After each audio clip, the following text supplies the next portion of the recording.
Well, thank you guys. See ya. Well, Don, thank you so much for the rousing introduction and for your years of leadership as CEO. Over these tumultuous times, you've steered the organization through many unprecedented global challenges during your remarkable tenure. So one more time, a little applause for Don.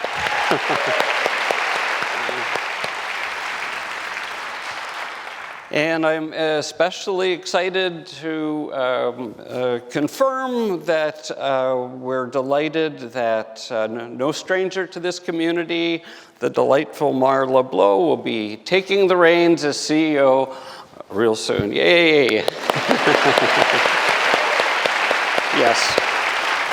So Don and Marla will continue to be a team, but Marla gets to order him around now.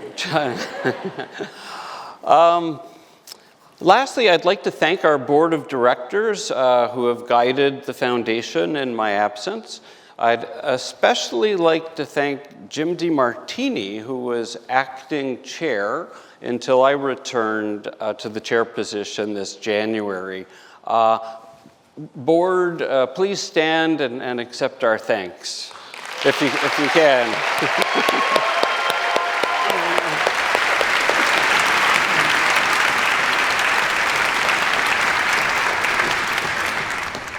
Thank you. You guys have been great.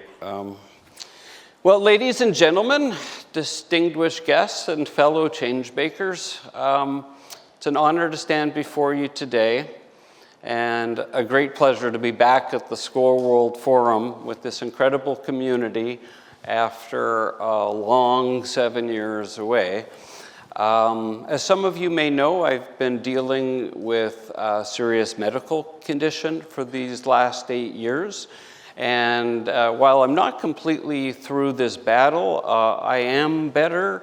And this is the first non-medical travel I've done since 2017. So it's a big trip for me.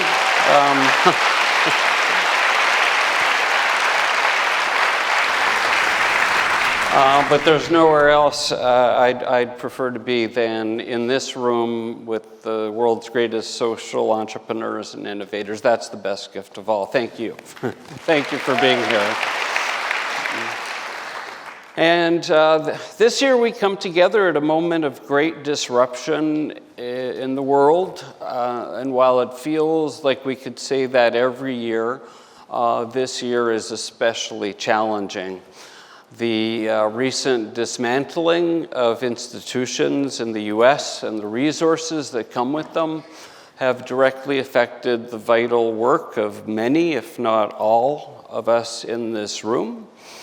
These actions threaten to erode decades of humanitarian progress and are fueling uncertainty, anxiety, and fear worldwide. I know that's no surprise to you. In recent calls, I've heard these concerns firsthand from many of you in special calls, in person, in Zooms.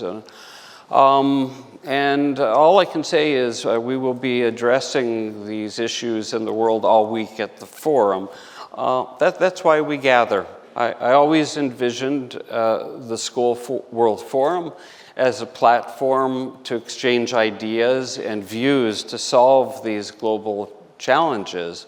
It's this community, all of us, that will chart a path forward into the future. The Foundation's approach has always been simple but powerful. We invest in, connect, and celebrate, or champion social entrepreneurs and other innovators.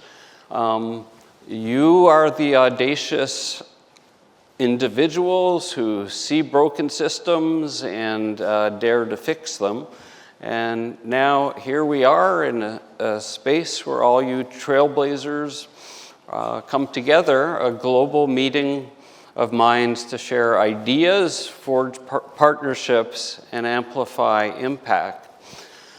This is not just a conference. It's never just been a conference. It's always been a community composed of those bold enough to take on the world's most pressing problems and lead the world to a better place. It's a place where serendipity happens, where a health innovator from rural Africa can meet up with a technologist from Silicon Valley, or where an artist can inspire a new approach to climate action. The forum proves that no one changes the world alone. And at the heart of this incredible community are social entrepreneurs, you. We. You don't see problems, you see possibilities. You've never waited to act. You've always taken that first step to test bold ideas and double down on what works. And while I can think of many examples, in this case I'll mention Willie Foote and Root Capital, who have, yay, Willie. Who have distributed more than $2 billion to support rural livelihoods in Latin America, Asia, and Africa. You're also proximate to the work and the solutions, often emerging from the very communities you serve and probably grew up in. That gives you unparalleled insight and authenticity. And I can think of no one better to represent this than Sakina Yakubi, who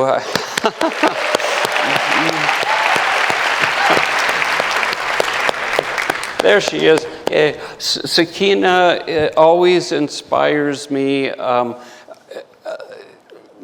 I can't think of anyone who has worked so hard to educate kids, mostly girls, despite harassment from the Taliban and different regimes and the craziness that goes on in Afghanistan, and yet somehow also is able to make it to the forum year after year. Sakina, I'm truly proud that you're here and part of our community for so long. It's just amazing. We also have a lot of folks here who bridge gaps in systems that fall short. And one person I think of who does that is Mindy Luber, who continues to make sure that every ton of CO2 is accounted for.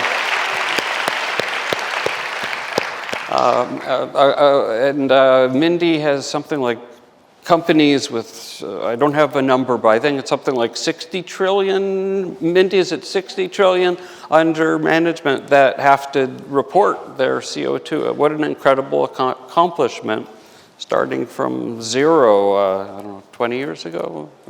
Oh, anyway, amazing. Governments can be slow, markets can be indifferent, and we tackle interconnected issues that sometimes solving one helps lead to solve other ones. And in a world that feels increasingly divided, social entrepreneurs remind us of our shared humanity. You are valued and needed now more than ever, and we must take steps to reimagine how the Skoll Foundation and other philanthropists and decision makers, investors, can support and champion your work in this increasingly unpredictable environment, to make sure that this work reaches as many people and helps as many people as possible. So this year's recipients of the Skoll Award, who you'll spend a lot of time with the next couple of days, personify all of these traits. They're laser focused on progress, and we need to challenge ourselves to find areas of common ground all around the world to ensure that these solutions prevail. I believe we have to be pragmatic. We need to have a seat and a voice at the tables where decisions are made. And the issues we focus on, the ones we know are great threats or opportunities for humanity, require us to work together to make sure those in power make the right decisions. And we've always made concerted efforts to work with people across the political and ideological spectrum to ensure that we can voice our thoughts, ideas, agreements, and disagreements, and to ensure the work of social entrepreneurship is elevated. And while I believe most governments could be more efficient, I want to be clear that how these efficiencies are being achieved so far in the US have been careless and callous and inhumane.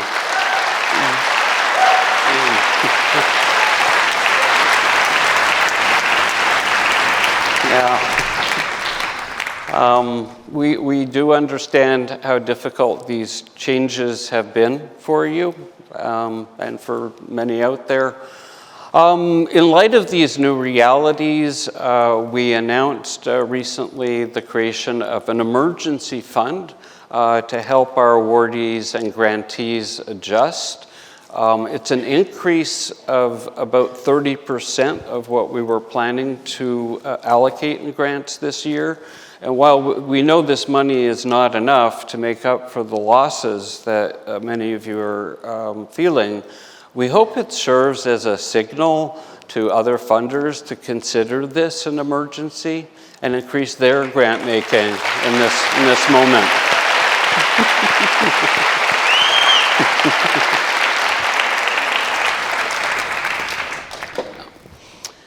When in doubt, I always fall back on the advice of John Gardner, who in 2001 told me and Sally Osberg, the first CEO of the Skoll Foundation, bet on good people doing good things. Yay, Sally.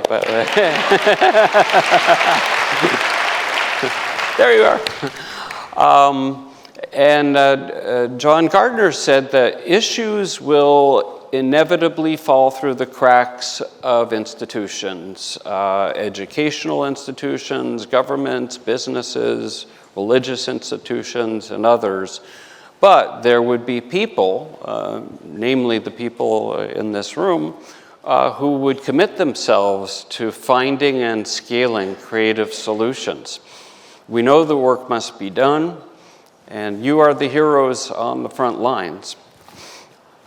Speaking of heroes, I'd like to acknowledge one of my personal heroes. He graced the stage here many times at New Theater, was a member of our community, a global treasure, a US president, and a friend. If you haven't guessed it by now, I'm talking about President Jimmy Carter.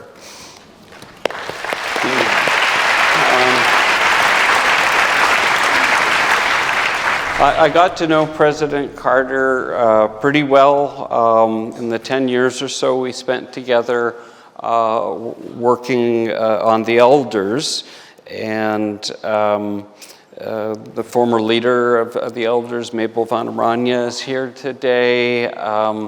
And at one point, we had an elders trip to the Middle East in 2012, led by President Carter, but also involving Mary Robinson, who is here today. So somewhere, I know she's here. And boy, being on a trip with President Carter and Kofi Annan and Archbishop Tutu, my goodness, that group was incredible. I also got to know President Carter by making a documentary on him directed by Jonathan Demme called Jimmy Carter, Man from Plains. And we had the premiere of the film at a theater in DC with President Carter and most of his friends, many of whom were in their late 80s at the time. And I knew we were in trouble on the film when the opening credits rolled and I looked around and pretty much everyone had fallen asleep. Alas, we lost a humble, truly brilliant soul in President Carter last year, and President Carter cared about you, and if he was here, he would say, "I got your back." So, echoing President Carter from afar, make no doubt that our support has never been stronger. Together, we can continue to build that beautiful, sustainable world of peace and prosperity for all. And in closing, I wish you a wonderful time at the Skoll World Forum. Enjoy all the good things that you can learn and do, and get out there and do some bad things too. Have some fun and enjoy this week. Thank you so much. It's great to be back.